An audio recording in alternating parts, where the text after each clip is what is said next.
अपनी सुरक्षा की बात करती थी।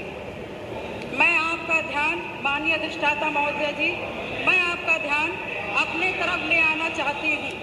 मैंने अपना पति खोया है जो इस सदन के माननीय सदस्य थे। ये बात किसी से छिपी नहीं है। पूरा सदन जानता है कि उनकी हत्या कैसे हुई थी और किन लोगों ने की थी। मैं धन्यवाद देना चाहती हूँ माननीय मुख्यमंत्री जी को, जिन्होंने मेरे छुपे हुए उन आंसुओं को देखने का काम किया जो वर्षों में किसी ने देखने का काम नहीं किया।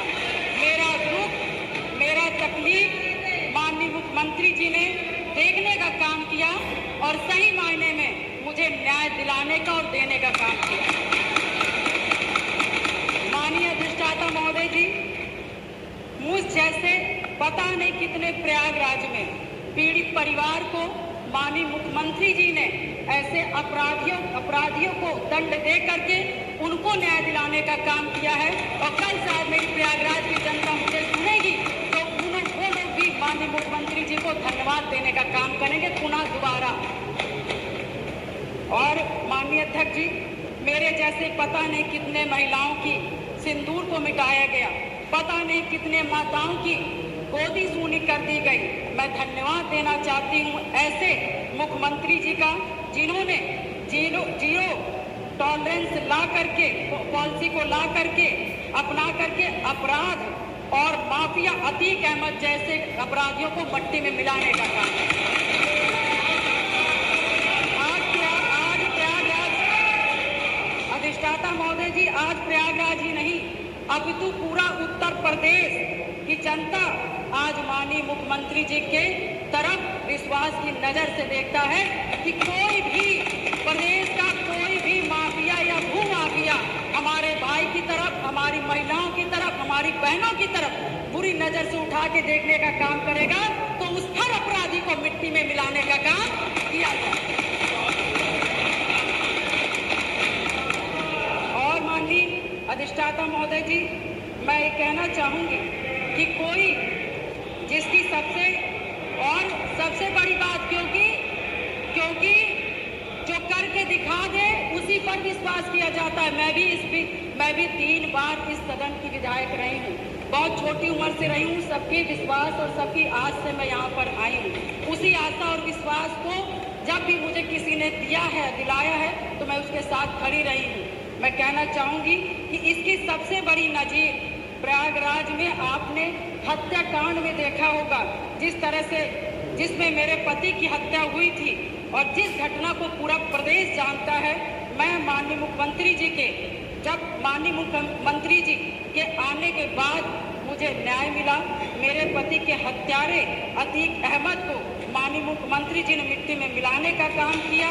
मैं उनके इस जीरो टॉलरेंस की पॉलिसी का समर्थन करती हूँ और मुझे लगता है कि इस बात को मैं नहीं कहना चाहती थी, क्योंकि मैंने आज तक चाहे सदन हो, चाहे सड़क हो और चाहे मेरा घर हो, चाहे परिवार हो, भले मैं विधायक बनी मगर मैंने बहुत ही शालीनता से अपना परिवार, अपना समाज और सदन की मैंने हमेशा गरिमा बनाए रखी। मैंने कभी भी किसी का अपमान नहीं किया। मगर मैं विधायक से पहले मैं 9 दिन की ब्याहता थी। मेरी माँ को 9 दिन की शादी हुई थी और मैं वहाँ उस ससुराल में मैं विधायक बनने नहीं गई थी।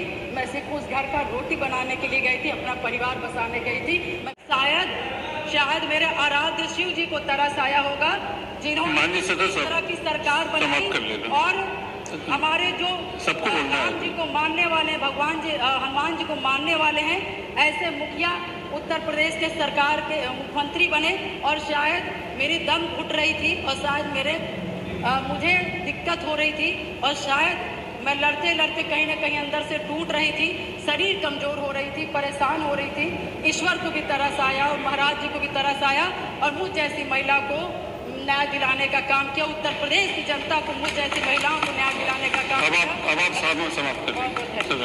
धन्यवाद। कि उन्हें अपनी टिकट पक्की करा लेनी चाहिए बीजेपी में, उन्हें अपनी टिकट पक्की कराने। मुझे उम्मीद है, हालांकि हमारे मुख्यमंत्री जी बीजेपी के सदस्य केवल चुनाव के लिए बनते हैं, याद रखना आप लोग। हमारे मुख्यमंत्री जी भी बीजेपी के सदस्य नहीं रहे, भारतीय जनता पार्टी के वो सदस्य नहीं है, केवल चुनाव लड़ने के लिए वो सदस्य बनते हैं। हमें उम्मीद है कि अपनी टिकट के साथ साथ वो उनको भी टिकट दिला लेंगे, और अगर पहले टिकट दिला दी होती तो हमें देनी नहीं पड़ती इन्हें टिकट। भाई अगर पहले ही टिकट बीजेपी ने दे दी होती इन्हें तो हम टिकट थोड़ी देते। पीडीए, परिवार डेवलपमेंट अथॉरिटी, कितनी अच्छी बात है, कितनी अच्छी बात है, क्योंकि मुख्यमंत्री जी भी पीडीए के ही निकले हुए हैं।